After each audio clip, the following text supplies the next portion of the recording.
a água que chega na sua casa pode estar contaminada com substâncias químicas ou até radioativas. Uma matéria publicada pela ONG Repórter Brasil revelou que em 763 municípios brasileiros foram encontradas substâncias tóxicas na análise das águas. Para falar sobre esse assunto, eu recebo agora o professor e pesquisador da Fiocruz, Léo Heller. Professor, muito obrigado pela sua presença. Seja bem-vindo ao programa Cidadania. Eu que agradeço o convite, é uma satisfação conversar com você, Marcelo. Professor, primeiro eu vou fazer um panorama sobre essa matéria que foi publicada pela ONG Repórter Brasil, destacando antes de mais nada que os dados obtidos pela reportagem foram buscados no Ministério da Saúde, no sistema de vigilância, de informação e vigilância da qualidade da água para o consumo humano, o CISÁGUA. Então, num país como o nosso, de 5.568 municípios, 763 cidades apresentaram contaminação química ou radioativa na água tratada, quer dizer, água que chega na torneira, na casa das pessoas. E talvez um pouco mais grave, né? Desse total de informações obtidas pela reportagem, é preciso destacar que 48% dos municípios brasileiros sequer enviam as informações sobre a qualidade da água para o Ministério da Saúde. Eu queria primeiro que o senhor comentasse esse panorama geral dessa reportagem, que parece até assim, um pouco assustadora para a gente quando se depara com essas informações. Eu acho que você introduziu bem a importância da reportagem. A reportagem ela acaba revelando várias coisas, né? Em primeiro lugar, é importante dar os parabéns aos jornalistas, cumprimentá-los, né? Foi um trabalho de fôlego, os jornalistas tiveram que aprender muito, né, sobre um assunto que é bastante técnico. E a reportagem ela revela algumas coisas. Uma é uma alta proporção de municípios que não informam, né? Essa é uma obrigação dos municípios informarem ao CISÁGUA rotineiramente a situação da qualidade da água que distribuem. Dois, dentre os que informam, uma proporção relativamente alta, né, importante, 700 e poucos em 2000 e poucos, que mostra violações nos valores permitidos de algumas substâncias, né?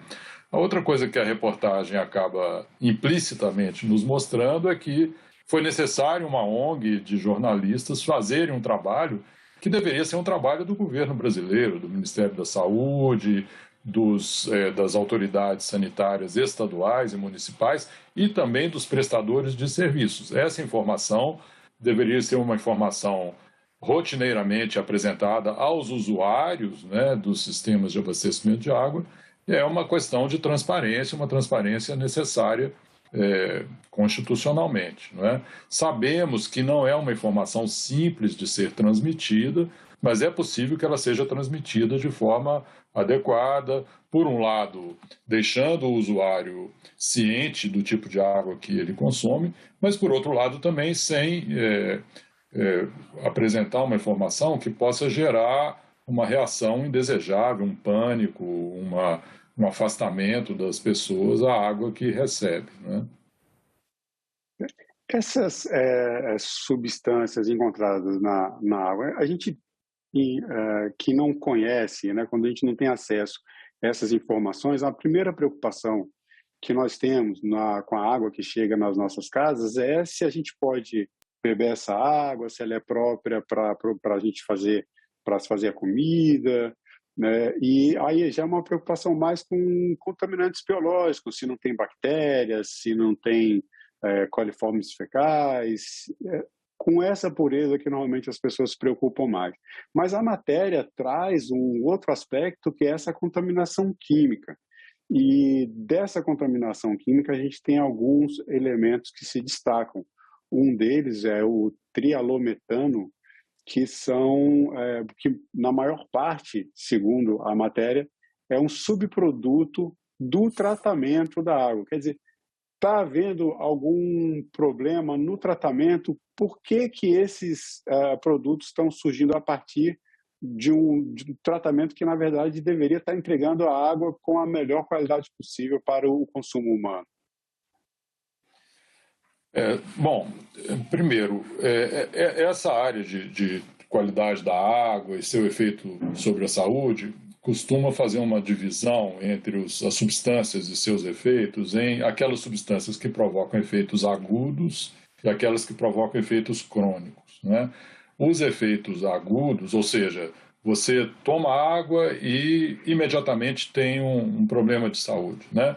Eles são provocados principalmente por micro-organismos, as chamadas contaminações microbiológicas. Então, são bactérias, vírus, protozoários presentes na água que, em excesso, pode gerar uma diarreia, um problema gastrointestinal, né? Ou outro efeito agudo, né? A reportagem não tratou desse tipo de contaminante, ok? Ela fez uma opção de avaliar os contaminantes químicos. Bom, os contaminantes químicos, então, são uma categoria que podem gerar efeitos crônicos. E isso é importante a gente esclarecer, porque os valores, né, mínimos desses contaminantes, que a matéria mostra que em algumas cidades são violados, né, são ultrapassados, como que eles são calculados, né? Então, eles são calculados, são padrões internacionais, principalmente divulgados pela Organização Mundial da Saúde. Eles são calculados da seguinte maneira: se uma pessoa consome uma água cujo valor daquela substância está naquele patamar por um tempo prolongado, né, 70 anos de vida, bebendo 2 litros de água por dia, né, ao final desses 70 anos, uma proporção dessa população, em geral, trabalha-se com 1 para cada 10 mil pessoas, né, pode ter um efeito crônico, né? Esse efeito crônico pode ser um carcinoma, né, um câncer, um problema neurológico, um problema circulatório, um problema cardíaco, etc., né? Bom, enfim, eu estou explicando isso com algum detalhe para dizer que o fato de algumas cidades terem a água com valor acima desses valores não significa que vai haver um problema de saúde pública, que todo mundo que tomar aquela água vai imediatamente ficar doente, né? Então, isso é importante saber. Quer dizer, o que deve ser evitado é que essa água ultrapasse esse valor por um tempo prolongado, né? A reportagem foi muito feliz também porque ela identifica alguns municípios em que a presença daquela substância acima do limite ocorre sistematicamente, depois de 3 anos, etc., né? Bom, esse é um aspecto, né, respondendo a sua pergunta. O outro aspecto é que essas substâncias químicas podem ter diversas origens, né? Elas podem ser, por exemplo, um metal pesado que provém de uma descarga industrial, uma indústria que lança no rio um efluente com metais. Ela pode ser um agrotóxico, né, que chega na água pela aplicação na agricultura. Pode ser também um agente radioativo, né? Poucas cidades apresentaram. E como você perguntou e ressaltou bem, pode ser oriundo dos próprios produtos químicos que são aplicados para tratar a água, né? Principalmente cloro, né? Que é usado no tratamento de água para remover as bactérias, os vírus, aquilo que eu falei no início, que são as contaminações microbiológicas, né? Bom, o cloro utilizado inadequadamente, principalmente quando a água é muito contaminada, né, ela tem elementos que vão combinar com o cloro, pode gerar uma substância indesejável, né, que é um subproduto da desinfecção, e o principal deles são os trialometanos, né, que também podem ter efeitos cancerígenos. Então, nessas cidades onde se identificou um valor elevado de trialometano, são cidades onde a desinfecção, a aplicação do cloro não está adequada. Ela deveria ser mais cuidadosa, né? E esses elementos, eles podem ser eliminados, por exemplo, por uso de filtro de barro, ou então aqueles filtros de parede, alguns têm o carvão ativado, ou até fervendo a água, que é uma coisa que muita gente faz. A pessoa às vezes não tem um filtro em casa, pega a água direto da torneira, ferve antes de consumir. Isso, para esses agentes microbiológicos, funciona bem.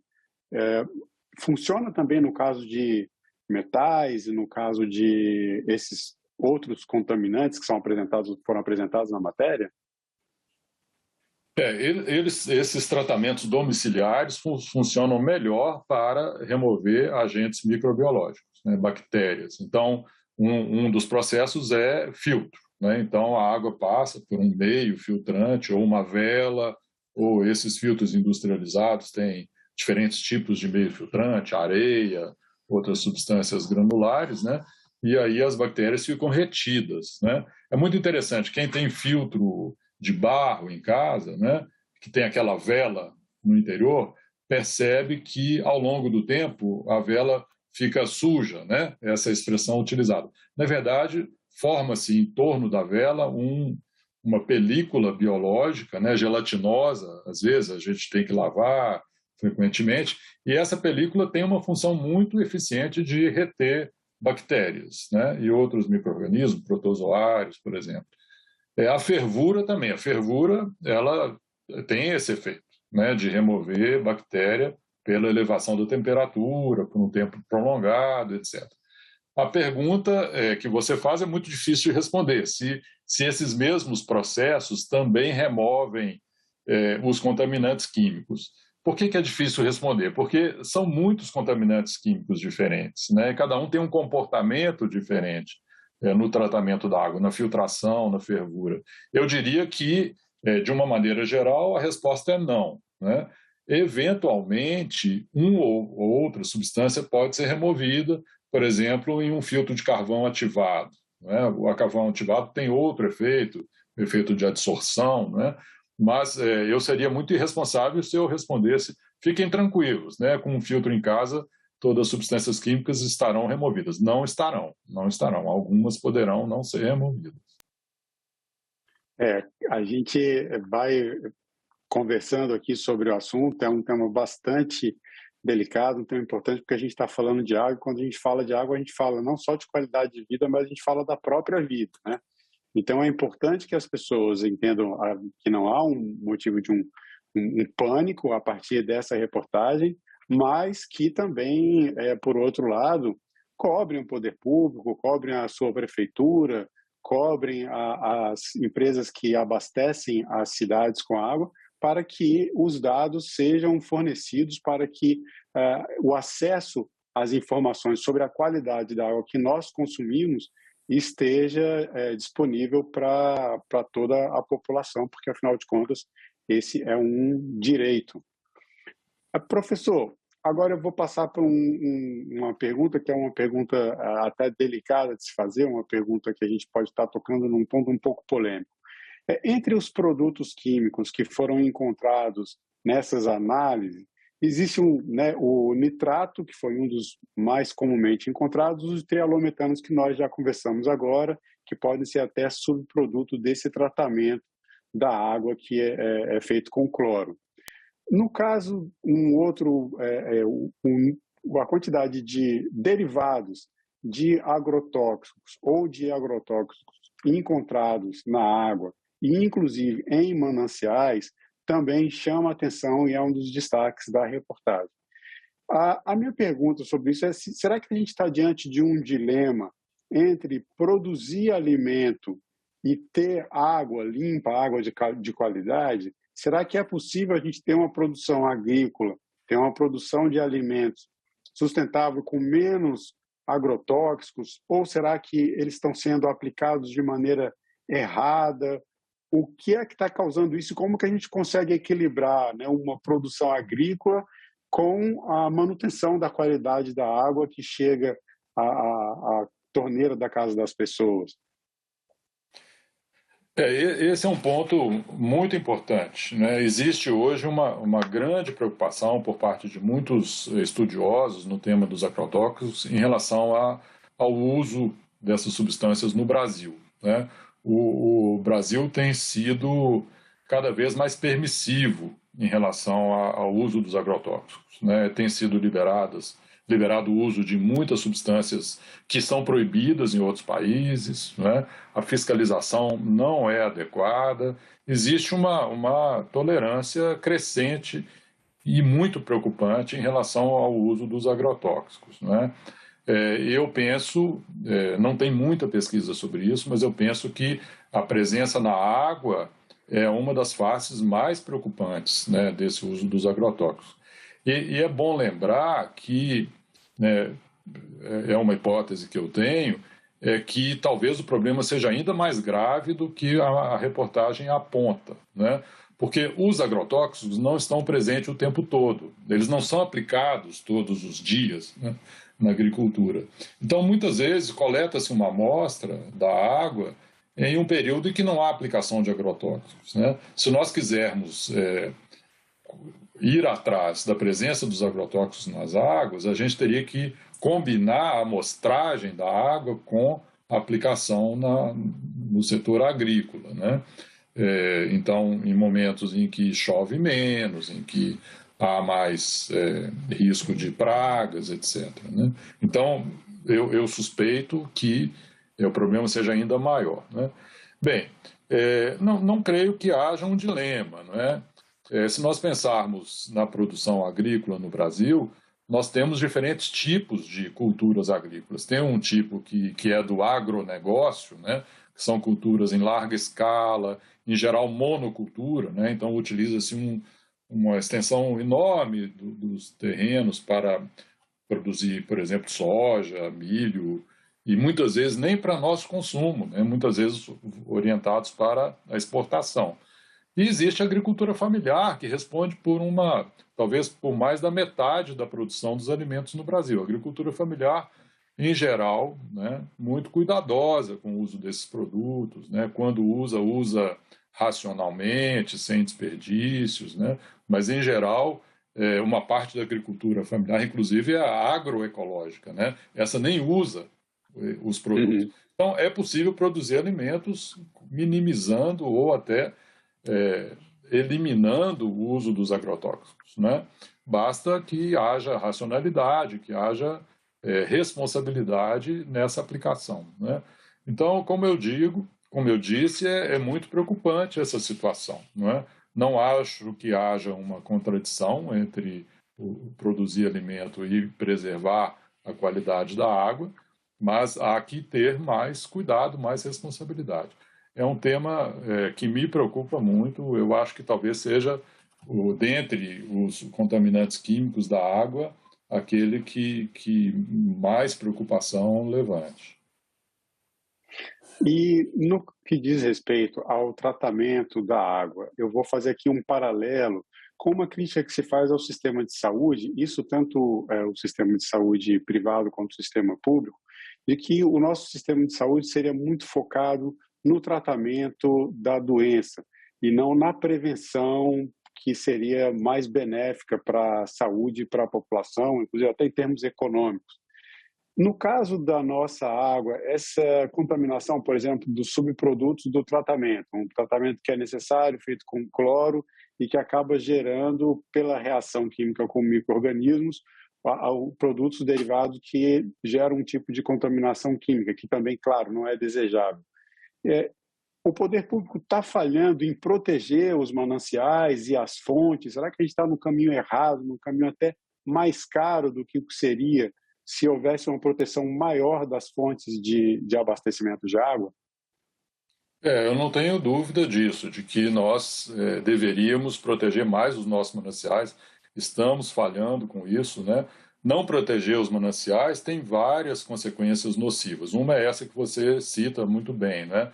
Porque se você tem um manancial muito contaminado e a aplicação do cloro é feita de maneira não muito cuidadosa, pode haver a reação, né, entre contaminantes orgânicos da água e o cloro e gerar os subprodutos, né? Além disso, um manancial mal protegido pode ter esses vários agentes químicos que a reportagem aponta. Pode ter resíduo industrial, pode ter agrotóxico, pode ter resíduo que vem da mineração, né? inclusive contaminantes radioativos, e essas substâncias são muito pobremente removidas nos tratamentos de água que nós utilizamos, né? O tratamento de água que nós utilizamos, tradicionalmente, remove micro-organismos sólidos, né? E uma boa parte desses produtos químicos não são removidos no tratamento de água. Então, ela vai para a água distribuída. Então, prevenção é sempre o melhor remédio, né? Do que tentar remover essas substâncias antes. E se nós temos cursos d'água que são mananciais, né, que são utilizados para captação de água, para consumo humano, esses são os mais sagrados, deveriam ser a prioridade absoluta para que na sua bacia, né, na bacia que acaba resultando em contaminação da qualidade da água, não haja usos que possam comprometer a qualidade da água, né? Infelizmente, essa prática da prevenção não tem sido priorizada, né, no nosso meio, pelos nossos governos, pelas agências ambientais, né? Eu me preocupo muito com o momento que nós estamos vivendo, é um momento de muita tolerância, de pouco cuidado com a proteção ambiental, né? Não acho que as orientações para os órgãos ambientais hoje sejam as mais cuidadosas. A gente já teve momentos no país e nos vários estados em que se deu mais prioridade para a proteção ambiental. O senhor foi relator pela ONU, foi relator especial do direito humano à água entre 2014 e 2020. E a própria ONU, assim, o reconhecimento do acesso à água como direito humano pela Organização das Nações Unidas é bastante recente. Isso foi reconhecido em 2010 e ainda assim não foi assinado por vários países.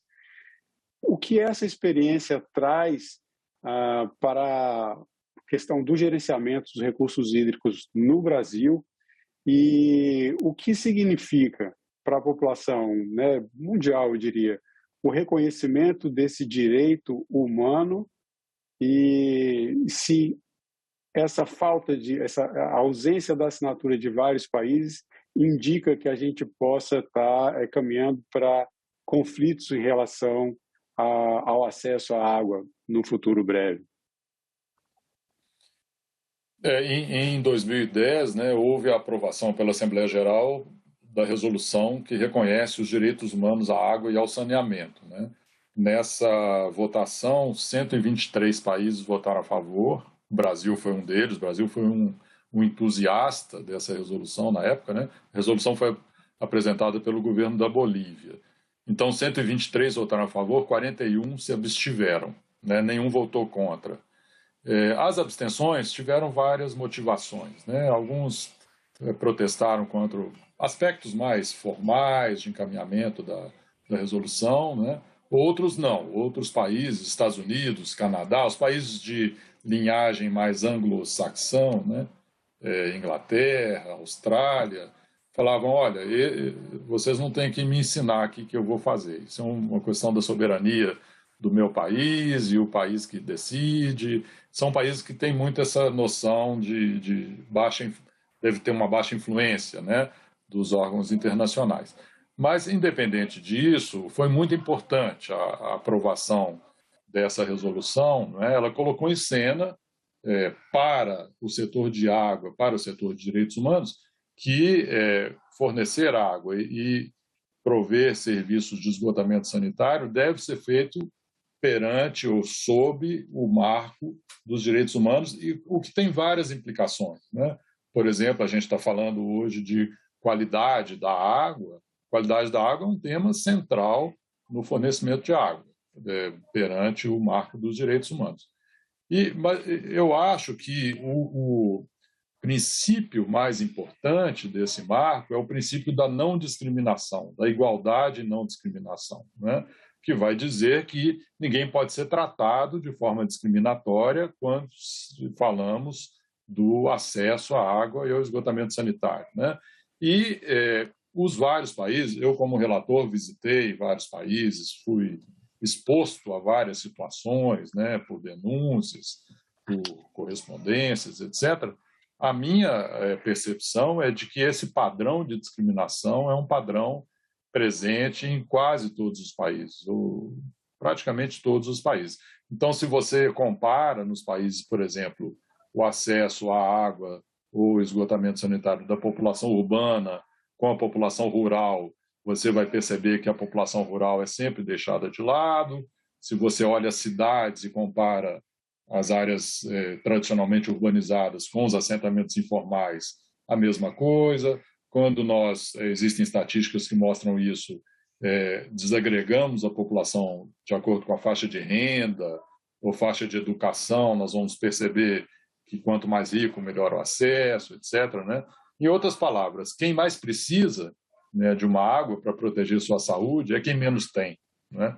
E os direitos humanos vão colocar isso em cena e vão falar para os países, por favor, ao estabelecer suas políticas, coloque como prioritário o acesso das populações que são tradicionalmente marginalizadas, né? Acho que esse é o grande ganho, o principal ganho do marco dos direitos humanos, a água e o saneamento. Bem, professor, eu quero agradecer a sua presença no programa Cidadania. Nós chegamos ao final da nossa entrevista. Obrigado pelo seu tempo e pelas informações. Eu que agradeço aí a oportunidade. Bom, e eu agradeço também a você que assistiu essa entrevista. Acompanhe o canal da TV Senado no YouTube e saiba tudo o que acontece no Poder Legislativo diretamente da fonte. Obrigado pela sua participação e até o próximo Cidadania.